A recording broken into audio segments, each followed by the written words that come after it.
qu'est-ce qui se passe? Il faut faire ce qu'on appelle un prélèvement génital. Peut-être vous avez eu entendu parler. Il faut aller au niveau du laboratoire, faire effectivement la recherche de bactéries ou bien d'autres maladies qui sont liées à effectivement une infection génitale.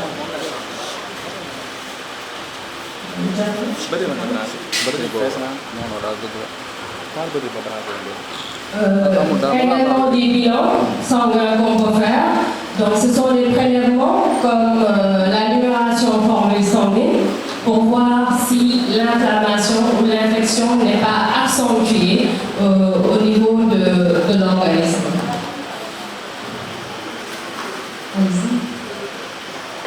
Alors, qu'est-ce qu'il faut faire pour se prémunir contre les maladies sexuellement transmissibles?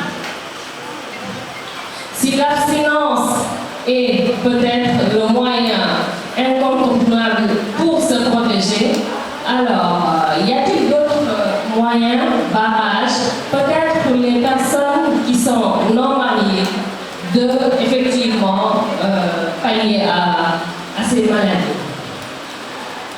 Il y a l'utilisation des préservatifs, d'accord? Donc, l'utilisation de préservatifs peut nous permettre effectivement de parer à cela.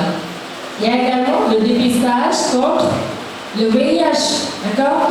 Ce sont des sujets tabous, donc rares fois où on entendra parler peut-être d'une personne ou bien d'une tierce personne qui vient se dépister de manière volontaire pour le VIH. Tout le temps, c'est au décours d'une maladie sous-jacente qui est là que nous, en tant que praticiens ou praticiennes, on essaie de creuser autre chose. Mais il faut avoir ce culte-là. Il ne faut pas avoir honte, il faut prendre les devants. Informer des pratiques sexuelles à risque, c'est de se faire exposer, de ne pas utiliser des préservatifs ou bien chez l'homme ou chez la femme. Alors, j'en viens au point qui m'intéresse, c'est de conseiller les douches vaginales quotidiennes. Comment se fait le nettoiement du vagin chez la femme? C'est un sujet sensible, je vous l'avoue, mais peut-être moi, en tant que praticienne, je suis beaucoup plus à l'aise d'en parler. Est-ce qu'une tierce personne prend le micro pour expliquer?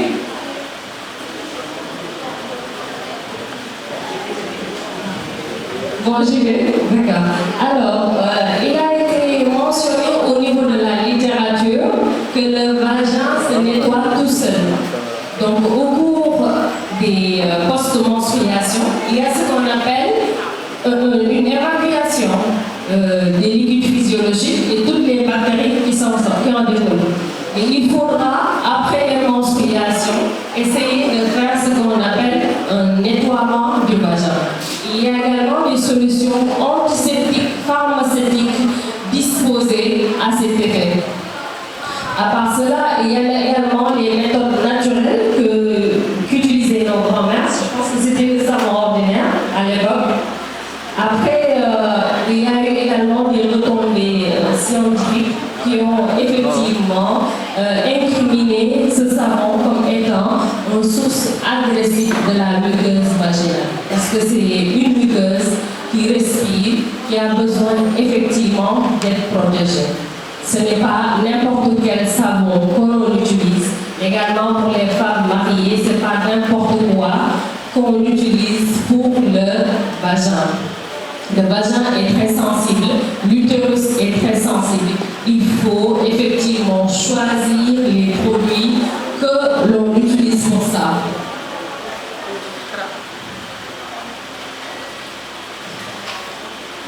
Oui, c'est bon. Allez-y. Alors, je termine la sensibilisation par vous montrer quelques images également. Donc, je débute par les images. Il parle d'une femme, effectivement, qui a été guérie contre les maladies sexuellement transmissibles et qui a parlé de l'infertilité. Donc il faut également se mettre à l'esprit que les maladies sexuellement transmissibles sont à l'origine de non seulement une cancérisation, si rien n'est fait, mais également une source d'infertilité chez la femme. Où l'intérêt, effectivement, de se faire dépister quand on a des signes qui paraissent anormaux, de se faire vacciner à l'âge de 9 à 14 ans contre le cancer du col, de l'utérus, mais également de faire ce qu'on appelle une auto-palpation des seins de manière annuelle, mais également d'aller consulter un spécialiste s'il y a quelque chose qui vous paraisse anormal au niveau de votre organisme. Je pense que le thème du dépistage du cancer du col et du sein était à l'honneur l'année passée. Donc aujourd'hui, j'ai tenu à vous faire passer le message pour les infections sexuellement transmissibles. Rappelez-vous le moyen de contacter la maladie, les moyens de prévention, mais également le dépistage. Alors, s'il n'y a pas de questions, je termine par vous remercier pour l'écoute, effectivement, mais également recueillir les questions pour le feedback. Je vous remercie. Merci beaucoup, Madame Dr Gaye. Je pense que tout est clair ici, mais j'ai un seul souci au niveau des femmes. Je pense que ce thème est dédié à vous, vous êtes à l'honneur, mais depuis que notre modératrice est là,